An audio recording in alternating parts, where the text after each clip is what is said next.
सबसे पहले स्वागत है आप सभी को आपके अपने स्पेयर यूट्यूब चैनल पे। आज के इस वीडियो में बिहार बोर्ड कक्षा 10वीं के स्टूडेंटों के लिए साइंस में रसायन शास्त्र का कुछ इंपॉर्टेंट सब्जेक्टिव क्वेश्चन बताने वाला हूं। ऑब्जेक्टिव तो सब बताते हैं, लेकिन ऑब्जेक्टिव और सब्जेक्टिव मैं दोनों बताता हूं, ठीक है।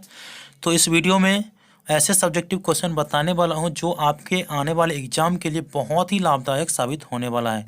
यूँ समझिए कि आप लोगों को मैं VVI सब्जेक्टिव क्वेश्चन दे रहा हूं, ठीक है। तो इससे पहले यदि आप इस चैनल पर नए हैं और अभी तक इस चैनल को सब्सक्राइब नहीं किए हैं तो मेरा सलाह है कि आप इस चैनल को सब्सक्राइब कर लें। साइड में बेल आइकन है उसे दबाकर ऑल नोटिफिकेशन को ऑन कर दें, ताकि बिहार बोर्ड से रिलेटेड इंपॉर्टेंट ऑब्जेक्टिव और सब्जेक्टिव जब भी मैं अपलोड करूँगा तुरंत आप तक नोटिफिकेशन पहुँच सके, ठीक है। तो देखिए, आप लोगों के बीच क्वेश्चन कुछ इस प्रकार से, उसका उत्तर भी मैं आप लोगों को दूंगा। पहला क्वेश्चन आप लोगों के बीच है, संतुलित रासायनिक समीकरण क्या है? रासायनिक समीकरण को संतुलित करना क्यों आवश्यक है? लोहे की वस्तु को पेंट क्यों किया जाता है? सूचक से आप क्या समझते हैं? खनिज तथा अयस्क को परिभाषित करें। तो क्वेश्चन आप लोगों को कुछ इस प्रकार से है, जो कि मैं आप लोगों को कुल 9 क्वेश्चन का उत्तर देने वाला हूं, जो कि आने वाले एग्जाम के लिए बहुत ही लाभदायक साबित होने वाला है। तो आप इस वीडियो को बिना स्किप किए हुए शुरू से अंत तक जरूर देखिए, क्योंकि आप लोग सुनते सुनते आप लोगों को जो जितना भी क्वेश्चन है उसका आंसर आप लोगों को याद हो जाएगा। तो देखिए, आप लोगों के बीच पहला क्वेश्चन जो है, संतुलित रासायनिक समीकरण क्या है? रासायनिक समीकरण को संतुलित करना क्यों आवश्यक है? बहुत ही इंपॉर्टेंट क्वेश्चन है, आप लोग इसे जरूर याद रखेंगे। तो देखिए, इसका उत्तर आप कुछ इस प्रकार से देंगे। जिस रासायनिक समीकरण में विभिन्न विभिन्न तत्वों के परमाणुओं की संख्या दोनों ओर या दोनों तरफ समान हो, उस रासायनिक समीकरण को संतुलित रासायनिक समीकरण कहा जाता है। तो मोटे तौर पर आप इसे याद रखेंगे कि जिस रासायनिक समीकरण के अभिकारक तथा प्रतिफल दोनों ओर प्रत्येक प्रकार के परमाणुओं की संख्या बराबर हो, उसे संतुलित रासायनिक समीकरण कहते हैं, ठीक है। इसे आप इस प्रकार याद रख लेंगे। इसे संतुलित करना इसीलिए आवश्यक है क्योंकि उससे समीकरण की वास्तविक जानकारी प्राप्त होती है और साथ ही अभिकारकों तथा उत्पादों मतलब जो उत्पन्न होता है, जैसे प्रतिफल, तो अभिकारकों तथा प्रतिफल की वास्तविक संख्या की भी जानकारी प्राप्त होती है। इस प्रकार आप लोग इसे याद रखेंगे, ठीक है। इसके बाद दूसरा क्वेश्चन आप लोगों के बीच है, लोहे की वस्तुओं को पेंट क्यों किया जाता है? बहुत ही सुंदर क्वेश्चन है, आप लोग इसे जरूर याद रखिएगा, ठीक है। तो उत्तर आप लोग कुछ इस प्रकार से देंगे। लोहे की वस्तुएं नमी की उपस्थिति में संक्षारित होती है, जिससे फेरिक ऑक्साइड, जिसका सूत्र Fe2O3, एवं फेरिक हाइड्रोक्साइड, जिसका सूत्र FeOH3 का मिश्रण होता है और वस्तुएं कमज़ोर होने लगती है। इससे बचने के लिए धातु की वस्तुओं के सतह को किसी अम्ल अवरोधक रंग से रंगाई कर देने से धातु वायु या किसी विलयन के प्रभाव से बच जाती है। मोटे तौर पर अगर आप लोगों से ये क्वेश्चन पूछा जाए कि लोहे की वस्तुओं को पेंट क्यों किया जाता है, तो उत्तर आप लोग मोटे तौर पर याद रखेंगे कि लोहे की वस्तुएं जो नमी की उपस्थिति, जैसे नमी होता है, शीत अम्ल वर्षा होता है, उसके उपस्थिति में क्या हो जाता है कि उस वस्तु में जंग लगने लगता है, ठीक है। जंग क्यों लगता है? जब जब ये संक्षारित होता है तब फेरिक ऑक्साइड और फेरिक हाइड्रोक्साइड का मिश्रण होने लगता है, ठीक है। तो जिससे क्या हो जाता है कि वस्तुएं कमज़ोर होने लगती है, उसमें जंग लगने लगता है। तो जंग लगेगा तो कमज़ोर होगा ही, वस्तु कमज़ोर होने लगती है। तो इसी से बचने के लिए जो है ना, किसी अम्ल अवरोधक रंग से इस वस्तु को, लोहे की वस्तु को रंगाई कर देते हैं, जिससे वो बच जाए। इसके बाद तीसरा क्वेश्चन है, सूचक से आप क्या समझते हैं? तो इसका उत्तर आप लोग कुछ इस प्रकार से देंगे।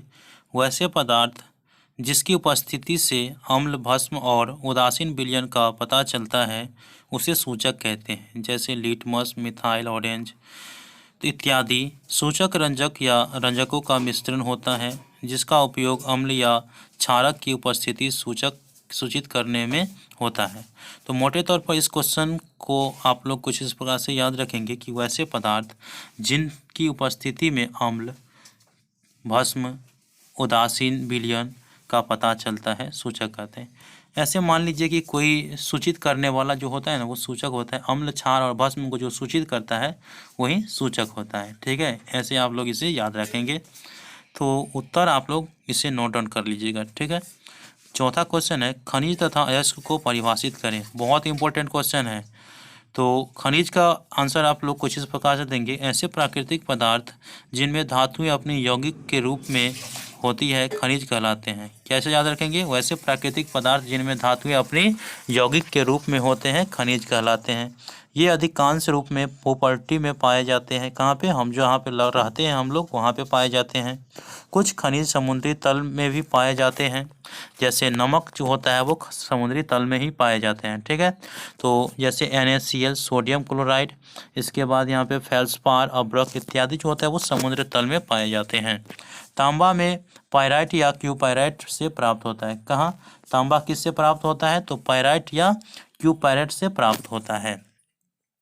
इसके बाद अयस्क का आप लोग याद रखेंगे, उन खनिजों को जिससे लाभप्रद ढंग से धातुओं का निष्कर्षण किया जाता है। देखिए खनिज जो है, जैसे ये प्राकृतिक खनिज है, जिससे क्या हो जाता है कि विशेष लाभ के लिए इंसान जो है उसे अलग ढंग से उसको संरचना करता है, दूसरे तरीका से बनाता है, तो उसे हम अयस्क कहते हैं। जैसे देख सकते हैं लोहा से क्या बनाया? तो हेमेटाइट, तो जैसे हेमेटाइट लोहे का अयस्क है। ठीक है, इसी प्रकार से यहाँ पे बॉक्साइट जो है, तो बॉक्साइट जो है वो एल्युमिनियम का अयस्क है। तो आप लोग कुछ इस प्रकार से उत्तर याद रखेंगे। ठीक है, इसके बाद 5वां क्वेश्चन है, समावयवी किसे कहते हैं? एक उदाहरण दें। तो समावयवी पूछे या समावयवता पूछे तो आप लोग इसका आंसर इस प्रकार देंगे, जब दो या दो से अधिक कार्बनिक यौगिक का अणुसूत्र समान लेकिन संरचना सूत्र तथा रासायनिक एवं भौतिक गुण भिन्न हो तो ऐसे यौगिक को समावयवी कहते हैं और यौगिकों को इस गुण को समावयवता कहते हैं। कैसे याद रखेंगे? कि जब दो या दो से अधिक कार्बनिक यौगिक जो होता है जिसका अणुसूत्र होता है समान, लेकिन संरचना और रासायनिक और भौतिक गुण जो होता है वो असमान रहता है, तो उसे ही समावयवी कहते हैं या उस यौगिक के गुण को ही समावयवता कहते हैं। तो इसका उदाहरण आप लोग कुछ इस प्रकार से रखेंगे, C2H6O के दो श्रृंखला समावयवी होते हैं। जैसे यहाँ पे एक उदाहरण दिया है, तो दो श्रृंखला में आप लोगों को एक दिया है एथिल एल्कोहल का, इसके बाद यहाँ पे डाइमेथिन ईथर का। तो एथिल एल्कोहल का आप लोग इस प्रकार से संरचना देंगे और डाइमेथिल का ईथर का इस प्रकार से देंगे। ठीक है, तो आप लोग इसे नोट डाउन कर लीजिएगा वीडियो को रुका करके। इसके बाद 6ठा क्वेश्चन है, मेंडलीफ ने अपनी आवर्त सारणी तैयार करने के लिए कौन सा मापदंड अपनाया? तो उत्तर आप लोग कुछ इस प्रकार से याद रखेंगे पॉइंट के हिसाब से। पहले पॉइंट में देना है कि मेंडलीफ ने तत्वों को उनके बढ़ते हुए परमाणु द्रव्यमान के क्रम में सजाया। कैसे सजाया? तो जो भी तत्व था उसका परमाणु द्रव्यमान कैसा है, तो कम से लेकर के ज़्यादा तक में वो बढ़ते हुए दर्शाया, तो ऐसे सजाया। दूसरा पॉइंट में रखेंगे, उसने समान गुण वाले तत्वों को एक समूह में रखने का प्रयास किया। जिस तत्व का गुण समान होता था उसको एक समूह में रखता था। ठीक है, तो ऐसे प्रयास किया था। तीसरा पॉइंट में आप लोग लिखेंगे कि उसने तत्वों के ऑक्साइडों तथा हाइड्रेटों के अणुसूत्रों को आधार मानकर वर्गीकरण किया। कैसे याद रखेंगे? उसने तत्वों के ऑक्साइडों एवं हाइड्राइटों के अणुसूत्रों को एक आधार मान लिया। ठीक है, उनके बाद उसका वर्गीकरण किया। तो आप लोग इसका आंसर कुछ इस प्रकार से याद रखेंगे पूछा जाए तो। ठीक है, तो आप लोग इससे नोट डाउन कर लीजिए वीडियो को रुका करके। इसके बाद अगला क्वेश्चन है, प्लास्टर ऑफ पेरिस क्या है? इसे किस प्रकार बनाया जाता है? होने वाली अभिक्रिया का समीकरण लिखिए। प्लास्टर ऑफ पेरिस और जल के बीच अभिक्रिया दर्शाने के लिए समीकरण लिखिए। तो ये 5 नंबर का क्वेश्चन है, तो आप लोग इसे जरूर याद रखिएगा। ठीक है, 5 नंबर का VVI क्वेश्चन है। तो उत्तर में आप लोग कुछ इस प्रकार से लिखिएगा, plaster of Paris calcium sulphate hemihydrate होता है। क्या? कैल्शियम सल्फेट हेमीहाइड्रेट होता है, जिसका सूत्र CaSO4 हाफ H2O है। क्या है? CaSO4 हाफ H2O है। एक भट्ठी में 100 डिग्री सेल्सियस कहने का तात्पर्य 373 केल्विन ताप तक जिप्सम, क्या? जिप्सम का सूत्र आप लोग यहाँ पर देख सकते हैं, CaSO4 2H2O को गर्म करके प्लास्टर ऑफ पेरिस बनाया जाता है। किसको गर्म करके? तो 100 डिग्री सेल्सियस पर जिप्सम को गर्म किया जाता है, तब प्लास्टर ऑफ पेरिस का निर्माण होता है। इस ताप पर जिप्सम अपने क्रिस्टलन जल का 3/4 निकाल देती है और प्लास्टर ऑफ पेरिस बनता है। जैसे यहाँ पे आप लोगों को सूत्र बोल रहा था देने के लिए, तो सूत्र आप लोग यहाँ पे देख सकते हैं कि जैसे आप लोगों के बीच यहाँ पे इक्वेशन दे दिया गया है CaSO4 2H2O। ये जिप्सम का सूत्र होता है। जिप्सम को 100 डिग्री सेल्सियस पर गर्म किया जाता है, जिससे प्लास्टर ऑफ पेरिस जिसे CaSO4 हाफ H2O और जो 3/4 भाग निकलता है वो 1/2 H2O जो कि जल निकाल देता है। तो इस प्रकार से आप इसका इक्वेशन लिख सकते हैं। जिप्सम से ही किसका भी निर्माण होता है? प्लास्टर ऑफ पेरिस का।